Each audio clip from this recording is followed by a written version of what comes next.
أعوذ بالله من الشيطان الرجيم بسم الله الرحمن الرحيم.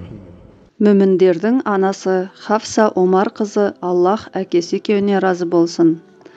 Хафса Омар ибн Аль-Хаттаб ибн Нуфайл ибн Люай қызы Құрайш тайпасынан. Анасы Құрайш әйелдерінің бірі Зайнаб Мазғун қызы. Хафса Аллах елшісінің, оған Аллахтың сәлемі салауаты болсын, сахабасы, Аллах онымен исламды күшейтіп, қуатты еткен Омардың Аллах оған разы болсын, сымбатты да сұлу қызы. Тарихи кітаптарда мүшриктер мен кәпірлер мұсылмандарға зұлымдықтарын күн сайын арттырғанда, Аллах елшісі оған Аллахтың сәлемі салауаты болсын, Раббысына: Аллахым, исламды мына екі кісінің өзіңе ұнағанымен күшейте көр, Абул-Хакам не Омар ибн Аль-Хаттабпен деп дұға қылғаны айтылған. Пайғамбарымыз оған Аллахтың сәлемі салауаты болсын, исламды қабылдап, оған қорған болған, өмірінің соңына дейін шындық үшін арпалысып, ислам әділетінің жеңісі үшін күресіп өткен Омар ибн Аль-Хаттабты әрқашан назарында тұтқан. Хафса Аллах елшісінің, оған Аллахтың сәлемі салауаты болсын, иманды, тақуа сахабаларының бірі Хунайс ибн Хузафа ибн Қайсқа Аллах оған разы болсын тұрмысқа шыққан еді. Хунайс Эфиопияға қоныс аударғандардың және Аллах елшісі мен оған Аллахтың сәлемі салауаты болсын бірге Бәдір, Ухуд шайқастарына қатысқандардың бірі еді. Ол ұрыстарда ерен ерлік көрсетіп, дұшпанның талай батырын жер жастандырады, бірақ көп кешікпей майданда алған жарақатынан көз жұмады. Артында 18-ге толмаған жас жесірі қалады. Әкесі Омарға жас қызының жесір қалуы ауыр тиеді. Күн өткен сайын қызының өмірінің мәні кетіп, маздаған шырағы сөнуге айналғаны, қалқайып жалғыз қалғаны қатты алаңдатады. Сондай-ақ оның жүзіндегі көңілділік пен қуаныштың орнын қайғы мен мұң басып, өмірге деген құлшынысын жоғалтқаны, әрбір мезет ол үшін қалай ауыр, әрі баяу өтіп жатқаны қатты батады. Хафсаның ең болмағанда аналық мейірімін төгіп, алданыш ететін, қарайлайтын баласы да жоқ еді. Омар көп ойланып, қызына күйеуді өзі іздеуге байлам жасайды. Бір кездегі Хафсаның жүзіндегі қуаныш пен көңілділіктің орнын басқан қайғы мен мұңды жою үшін, сөніп бара жатқан өмірінің жарығын маздату үшін әкесі әрине қол қусырып қарап отыра алмайды. Оның таңдауы Әбу Бәкір ас-Сыдыққа, Аллах оған разы болсын, келіп тоқтады. Не дегенмен Әбу Бәкір әрдайым Аллах елшісіне, оған Аллахтың сәлемі салауаты болсын, жақын болып жанынан табылған жан емес пе? Мәдинаға қоныс аударғанда Құрайштардың қуғынынан пайғамбармен, оған Аллахтың сәлемі салауаты болсын, бірге қашып, үңгірге тығылып отырғанда үшіншісі Аллах болған екеудің бірі емес пе? Досы Әбу Бәкір салмақты, байсалды, кең пейілділігімен аты шыққан, сабырлылық, қайырымдылығы мен жұмсақ мінезімен адамдар арасында бір саты жоғары еді. Омар өзіне қаталдығымен, қызғаншақтығымен ұқсаған қызы Хафсаға осындай қасиеттерге ие, кешірімшіл, күйеу іздеп таңдауы Әбу Бәкірге тоқтады. Омар Әбу Бәкірді үйінде жолықтырады. Ол келіп қызының басына Аллах тағала қайғы салғанын, жесір қалып, көңілі жарым болып жүргенін айтып мұңын шағады. Әбу Бәкір мұқият тыңдап, жанашырлық білдіріп жұбатады. Омар әңгімесін жалғап, оған қызына үйленуді ұсынады.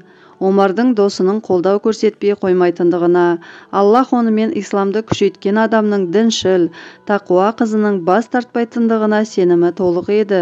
Десе де, Әбу Бәкір жауап қатпайды.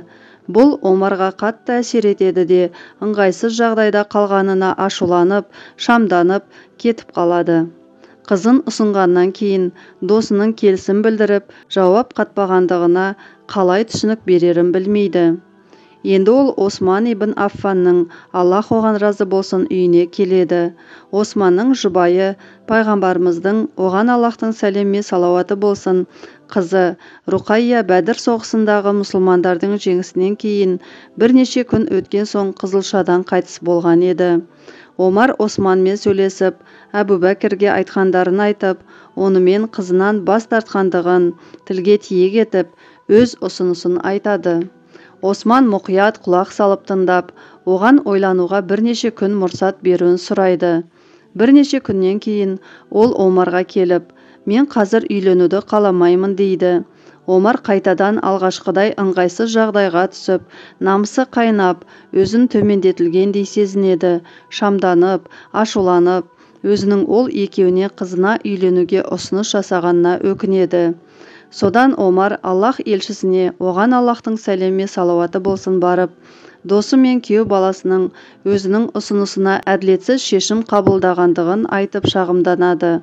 Аллах елшісі, оған Аллахтың сәлемі салауаты болсын, оны тыңдап болып, жымиып, күліп, Хафсаға Османнан да жақсырақ біреу үйленеді, ал Осман Хафсадан абзалырақ біреуді әйелдікке алады дейді. Мұны пайғамбарымыздан, оған Аллахтың сәлемі салауаты болсын, өзге біреу айтқанда Омар сенбес еді. Ол іштей, Хафсаға Османнан да жақсырақ біреу үйленеді дегенді қайталағанда, Османнан жақсырақ кім ол деген сұрақ келеді. Бұл адамның Аллах елшісі, оған Аллахтың сәлемі салауаты болсын екені Омардың ойына кіріп те шықпайды. Өйткені пайғамбарымыз, оған Аллахтың сәлемі салауаты болсын, оған өз сөзінде одан басқа түсінік берген жоқ еді. Мәселе айқындалған соң, Омар қызына Аллах елшісінің, оған Аллахтың сәлемі салауаты болсын, үйленіп, оған күйеу бала атанатындығын үлкен мәртебе көріп, көңілі қуанышқа толады. Бұл түсіне де кіріп шықпаған жайт болғаны сондай, тіпті ол көпке дейін сене алмай жүреді. Қуаныштан жүзі жайнап, көңілін күпті еткен нәрсе тарап, жақсы хабарды қызына жеткізуге асығады. Ол бұл қуанышты жолыққан адамның бәріне айтады.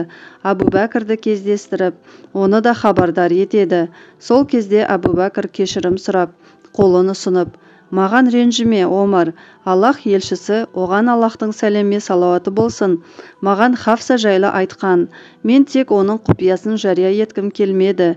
Егер пайғамбарымыз, оған Аллахтың сәлемі салауаты болсын, алмағанда, мен сөзсіз қызыңа үйленер едім дейді. Омар өзінен жасырылған құпияның мән жайын біліп, Абу Бәкірдің өзінің ұсынысына неге жауап қатпағанын, қызына үйленуіне тосқауыл болған себепті түсінеді де, оның бұл адамгершілігін жоғары бағалап, арадағы достықтары бұрынғыдан да нығая түседі. Осылайша күндер өтіп жатады. Мәдина қаласы, Аллах елшісі, оған Аллахтың сәлемі салауаты болсын мен, Омардың қызы, Хафсаның және Осман мен пайғамбарымыздың, оған Аллахтың сәлемі салауаты болсын қызы, Умму Күлсумның үйлену тойларының куәсі болады. Аллах оларға разы болсын. Бұл хиджра жыл санауымен 3-ші жылы еді. Хафса Аллах елшісінің, оған Аллахтың сәлемі салауаты болсын, үйінің босағасынан аттап, пайғамбарымыздың, оған Аллахтың сәлемі салауаты болсын, әйелдерінің қатарынан орын алып, мүмін мұсылмандардың анасы атанады. Жоғарыда айтылғандай, Хафса өте қызғаншақ еді. Осының кесірінен кейде араздық туып жататын. Әкесі бұл жайтты біліп, сен Айшаның алдында кімсің, сенің әкең оның әкесінің жанында кім дейтін. Бірде Омар әйелінен Хафсаның пайғамбарымызбен, оған Аллахтың сәлемі салауаты болсын, сөзге келіп қалғанын, сондай-ақ оны ашуландырып алғанын естиді. Ол дереу қызының үйіне барып, естіген нәрсесінің мән жайын сұрағанда, Хафса шын екенін айтады. Оған Омар қатты ескертіп, нығыздап, қызым, біліп қой, Аллахтың жазасы мен оның елшісінің ашуы жайлы ескертіп айтамын. Пайғамбарымызды, оған Аллахтың сәлемі салауаты болсын, өзі сүйгенінен сен қызғанбай-ақ қой. Аллахпен ант етейін, маған пайғамбардың, оған Аллахтың сәлемі салауаты болсын, сені жақсы көрмейтіндігі белгілі. Егер мен болмасам, ол әлде қашан сенімен ажырасып кетер еді депті. Хафса бәрін түсініп, қателігін мойындайды. Бұл әрекеті өзін пұшайман қылып, жүрегін жаралайды. Пайғамбарымыз, оған Аллахтың сәлемі салауаты болсын, Хафсаға ара түсіп, оны жақтап, кейде айтылып қалатын уытты сөздерден сабыр ететін, оны заты әйел болғандығы үшін кешіріп, өзіне қымбат, әрі онымен Аллах исламды күшейтіп, аяғынан тұрғызған сахабасының қызы екендігі үшін сыйлайтын. Бірде Аллах елшісі, оған Аллахтың сәлемі салауаты болсын мен, Мысыр патшасы сыйлаған күңі, Мария, Хафсаның үйінде оңашада қалады. Хафса мұны біліп қойғанда, оның жүрегін қызғаныш билеп, ызаланып, Аллах елшісіне, оған Аллахтың сәлемі салауаты болсын, зекіп сөйлейді. Десе де, Аллах елшісі, оған Аллахтың сәлемі салауаты болсын, кешіріммен қарап, Хафсаны тыныштандыру үшін Мариямен қазірден бастап арақатынасты тоқтататындығын құпия қылып айтып, бұл сырды жария етпеуін ескертеді. Хафса сабасына түссе де, өзінде ұстай алмай, әлгі құпияны Айшаға жеткізеді. Құпияның тарап кетпеуін, Аллах елшісінің оған Аллахтың сәлемі салауаты болсын білмеуін ескертеді. Арадағы қызғаныш сезімі ғана болмаса, Хафса мен Айшаның арақатынасы өте тығыз болатын. Сөйтіп, Хафса ештеңе айтпағандай, ал Айша дәнеңе естімегендей қалып сақтауға әрекет жасайды. Бірақ Хафса бұл әрекетінің жазасын бағаламады және Аллахтың елшісіне, оған Аллахтың сәлемі салауаты болсын, жіберген уахиында бұл жайлы: «Ей пайғамбар, Аллах өзіңе рұқсат еткенге әйелдеріңнің ризалығын іздеп, неге тыйым саласың? Алайда Аллах өте кешірімді, ерекше рақымды. Аллах сендерге белгілі мөлшердегі кафараттың беріп, анттарыңды шешуді міндеттеді. Аллах сендердің қамқоршыларың, ол бәрін білуші, өте дана». Пайғамбар әйелдерінің біріне, яғни Хафсаға, бір сөзді құпиялап айтқан еді. Хафса ол сырды Айшаға айтып бергенде, Аллах оны құпияның айтылғанын оған, яғни пайғамбарға білдірді де, ол бір бөлігін білдіріп, басқа бір бөлігінен, яғни оны айтудан бас тартты. Пайғамбар Хафсаға оның Айшамен сөйлескені туралы хабарды айтқан кезде, Хафса, саған мұны кім хабарлады деді. Пайғамбар, маған бәрін білуші, бәрінен хабардар хабарлады деді. Ей Хафса мен Айша, егер екеуің Аллахқа қайтсаңдар, тәуба етсеңдер, өздерің үшін жақсы.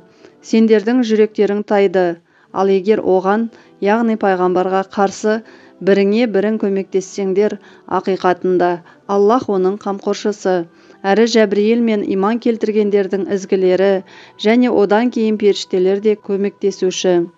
Егер ол сендерді талақ етсе, Раббысы оған, әлбетте, сендерден жақсы мұсылман, иман келтірген, бой сұнушы, күнәсінен қайтушы, тәуба етуші, құлшылық жасаушы, ораза ұстаушы, кеуден қайтқан және еркек көрмеген әйелдерді сендердің орындарыңа ауыстырып береді, деп баян етілген. Осыдан соң Аллах елшісі, оған Аллахтың сәлемі салауаты болсын, ашуланып, Хафсаны талақ етеді. Хафсаның талақ етілуі бәрінен де әкесі Омарға ауыр тиеді. Дегенмен оған деген құрметі үшін пайғамбарымыз, оған Аллахтың сәлемі салауаты болсын, райынан қайтып, Хафсаға қайта қосылады. Аллах елшісі, оған Аллахтың сәлемі салауаты болсын, мұнан кейін Аллах Омар мен оның қызы жайлы не ойлайды екен деп көңіліне алады. Көп кешікпей Жәбірейіл ғалейхиссәлам түсіп, Аллах саған Омарға деген мейірімі үшін Хафсаны қайтарып алуыңды бұйырды, дейді. Басқа бір риуаятта Жәбірейілдің, Хафсаны қайтарып ал, өйткені ол оразаны бұлжытпай ұстайды, намазға қатты қарайды, және де ол жәннаттағы сенің әйелің, дегені хабар етіледі. Пайғамбарымыз, оған Аллахтың сәлемі салауаты болсын, оны қайтарып алғаннан кейін Хафса қателігін түсініп, тәубаға келеді. Дарқан да кең пейілді күйеуіне оның ризашылығы шексіз еді, және олар ынтымақты қалыпта ғұмыр кешті. Омар қызы Аллах елшісін, оған Аллахтың сәлемі салауаты болсын, қайтадан ашуландырып алады ма екен деп қорқып, оның үйіне әр бас соққан сайын мұны оған ескертіп жүреді. Бірде Омар қызының үйіне кіргенде оның жылап отырғанын көреді. Хафса тағы бірдеңені бүлдіріп қойды ма деп шошыған ол. Шамасы Аллахтың елшісі сені екінші рет талақ етті-ау. Бірінші рет талақ еткенде сені мен үшін қайтарып алған еді. Ал екінші рет талақ етсе, ешқашан қайтарып алмайды, дейді. Бірақ Хафса күйеуін енді ешқашан ренжітпеуге, Аллах елшісінің, оған Аллахтың сәлемі салауаты болсын, үлгілі жары болуға өз-өзіне сөз береді. Пайғамбарымыз, оған Аллахтың сәлемі салауаты болсын, дүниеден өткеннен кейін Хафса өз үйінде оңаша тұрмыс құрып, қалған ғұмырын Аллахқа мінәжат етумен өткізеді. Хафса әділетті халифалар Абу Бәкір Сыддықтың, әкесі Омардың, Осман ибн Аффанның, Аллах оларға разы болсын, кезіндегі жайттардың куәсі болған. Оның жарқын бейнесі Хафсаның Құран кітабы Мусхаф Хафса деген айдарда айқын көрініс табады. Мұның төркіні халифа Осман ибн Аффанның тұсында Құран кәрім бір қырағат астына біріктіріледі. Пайғамбарымыздың, оған Аллахтың сәлемі салауаты болсын, кезінде Құранды түсінулері жеңіл болуы үшін ірі-ірі тайпаларға өз диалектілерінде оқып үйренулеріне рұқсат берілген еді. Османның уақытында ислам территориясының аумағы кеңіп, араб тілін және оның диалектикалық айырмашылықтарын түсінбейтін жат жерлік мұсылмандардың көбеюі себепті Құран қырағаттары төңірегінде талас-тартыс туындай бастайды. Көкейтесті мәселені ушықтырмай, алдын алу үшін халифа Осман Зун-Нурайн Аллахтың кітабын бір қырағат астында түп нұсқасын Құрайш тілінде қайта жинақтауға шешім қабылдайды. Бұл үшін Әбу Бәкір жинақтаған алғашқы нұсқаны негіз етіп алады. Ол кезде бұл нұсқа Хафсаның қолында болатын. Оған Хафсаның иелік ету себебі нұсқа Абу Бәкір Сыддықтан Омарға, Омардан қызына қалған еді. Осман Хафсадан осы нұсқаны сұратып алып, оны бірнеше нұсқаға көшіртіп, оларды жер-жердегі мұсылман өлкелеріне негізгі дәлел көзі ретінде жібереді. Демек, Хафса сақтаған Құран жинағы қазіргі біздің қолданысымыздағы Құран кітаптарының түп нұсқасы. Хафса өмірінің соңына дейін Мәдинада тұрған.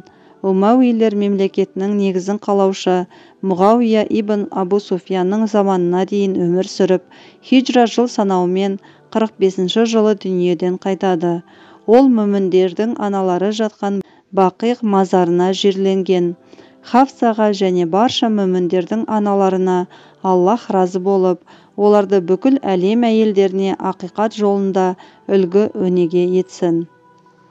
Достар, асыл аналар атауымен тыңдарманға жол тартқан видеолардың жалғасын көргіңіз келсе, арнаға жазылып, лайк басып, комментарий қалдырып кетіңіз.